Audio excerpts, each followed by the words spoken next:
A parábola do bom samaritano reflete o centro da fé cristã, a doutrina que nos diferencia de todas as outras religiões. Sim, sim, sim, o cristianismo tem algo que nenhuma outra religião possui. E a parábola do bom samaritano tem tudo a ver com isso. Há coisas no cristianismo que nós encontramos em outras religiões, mas o que é anunciado nesta parábola só existe no cristianismo. O problema é que as pessoas interpretam incorretamente esta parábola. É impressionante. Então vamos lá. Vamos, com a graça de Deus, tentar interpretar corretamente este texto. Curta, comente, se inscreva e bora para mais um vídeo. Então vamos lá. O que a gente tem na parábola do bom samaritano, né? Um intérprete da lei se aproxima de Jesus e diz: Senhor, o que farei para herdar a vida eterna? Jesus responde: que diz a lei? E qual é o resumo da lei? Ame a Deus e o próximo. Nesse momento, diz o texto que aquele intérprete da lei, querendo colocar Jesus ali numa encruzilhada, pegar Jesus, diz o texto que aquele homem disse assim: ah, é? Mas quem é meu próximo? Ah, é uma dificuldade de saber quem é meu próximo. E aí então Jesus contou a parábola do bom samaritano. Um homem descia de Jerusalém, um judeu, descia de Jerusalém a Jericó. E ele foi espancado, ele foi assaltado e deixado lá quase morto. Um levita passou, não fez nada. Um sacerdote passou, viu o homem, não fez nada. Mas um samaritano parou, pegou o rapaz, ajudou o rapaz, colocou no seu cavalo, levou-o até uma hospedaria, pagou pelo tratamento do rapaz ali, pelos cuidados que aquele povo iria ter com aquele rapaz. Enfim, ele fez o bem. Nessa hora, Jesus conta isso. E aí ele pergunta para o intérprete da lei: quem você acha que foi o próximo daquele judeu que foi assaltado? O samaritano. E aí então Jesus diz assim: ok, vai lá, faz o mesmo e você terá a vida eterna. Então a primeira coisa a se dizer aqui: o judeu e o samaritano, eles eram inimigos históricos. Históricos. Tanto é que, por exemplo, lembra quando Jesus, lá em João capítulo 4, Jesus está pregando para a mulher samaritana? Diz o texto que ela fica muito surpresa, muito surpreendida.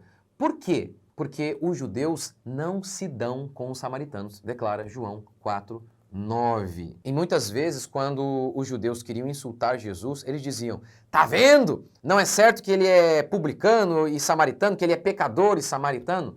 Era xingamento. Então, ou seja, os samaritanos eram historicamente inimigos dos judeus. Então, esse pano de fundo é muito importante. Ok, eu estava indo pregar na nossa igreja Resgatar lá em Taubaté, na sexta-feira, e a minha filha tinha lido essa história, é por isso que eu estou aqui, inclusive, falando com vocês sobre essa história. E aí eu falei: e aí, filha, o que você achou da história? Né? Aí ela falou: Jesus está falando aqui pra gente, né? Se a gente amar o próximo, a gente, quer dizer, mais do que o próximo, né? É amar o inimigo. Então a gente vai ser salvo. Aí eu falei: isso, ótimo, isso mesmo.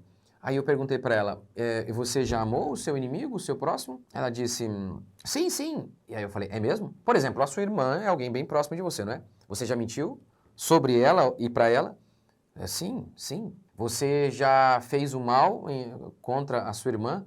Sim, várias vezes. E algumas talvez eu nem queria tanto, mas eu acabei fazendo. Ah, então você não amou, pelo menos não do jeito que Jesus ordenou, porque não vale amar um dia. Você tem que cumprir toda a lei todos os dias de sua vida. Esse é o parâmetro divino. Do contrário, haveria no céu alguém injusto, porque você não cumpriu a lei. E aí, nessa hora, a minha filha falou assim: ué, pai, mas então quem pode ser salvo? Bingo! É isso mesmo. É isso que Jesus está fazendo aqui. É o que eu estava tentando fazer. Mostrar para minha filha que ninguém jamais amou o próximo perfeitamente. É isso que a lei exige. Esse é o caminho para ser salvo, ser justo. Ser justo é cumprir toda a lei todos os dias de nossas vidas. Mas nós não o fizemos. Portanto, o que eu fiz aqui com a minha filha foi simplesmente expor a lei, para que ela então entendesse: meu Deus, eu não posso ser salvo, eu mereço ir para o inferno. Era exatamente isso que Jesus estava fazendo. Quando Jesus, ele respondeu àquele homem: o que eu faço para herdar a vida eterna? Jesus retrucou: cumpra a lei, se você conseguir fazer isso, você vai ser salvo. Jesus não sabia que o rapaz não podia cumprir? É óbvio que Jesus sabia. Quem não sabia era aquele intérprete da lei, era o judeu. O judeu achava que ele podia se justificar diante de Deus pelas suas boas obras ou pela sua perfeição. Mas não pode. Paulo disse assim: ora, Sabemos que tudo o que a lei diz aos que vivem na lei, o diz para que se cale toda a boca e todo mundo seja culpável perante Deus. Se cale toda a boca. Sabe qual é a cena aqui? Nós estamos no tribunal. Deus é o juiz. E Deus começa a citar a lei dele. Ame a Deus e ame o próximo. Não minta, não cobice, não inveje, não adultere e por aí vai. Nessa hora, Jesus, o juiz, ele pergunta, quem aqui nunca mentiu? Todo mundo fica em silêncio. Quem aqui nunca invejou, nunca cobiçou algo do próximo? Todo mundo fica em silêncio. É isso que Paulo está dizendo. O que a lei diz, ela diz para que todo mundo cale a boca. Tem algum justo aqui? Com base nisso, ame o próximo, que é inclusive o inimigo. O próximo pode ser qualquer um, inclusive o inimigo, que estiver próximo de você precisando de ajuda. Vocês não conseguem nem amar os amigos. Vocês pecam contra os amigos. Quanto mais os inimigos. Vocês não conseguem fazer isso por vocês mesmos. E aí todos os réus, que é a raça humana inteira, ficam em silêncio. Porque ninguém jamais pode dizer, não, eu não pequei. Lembra do que Paulo disse? Não há um justo, vírgula, nenhum sequer. Nenhum sequer. Nunca existiu. Ou seja, essa história, então, está falando sobre o samaritano. Sabe quem é o samaritano? Chamaram Jesus de samaritano várias vezes. Ele foi o único que amou o inimigo.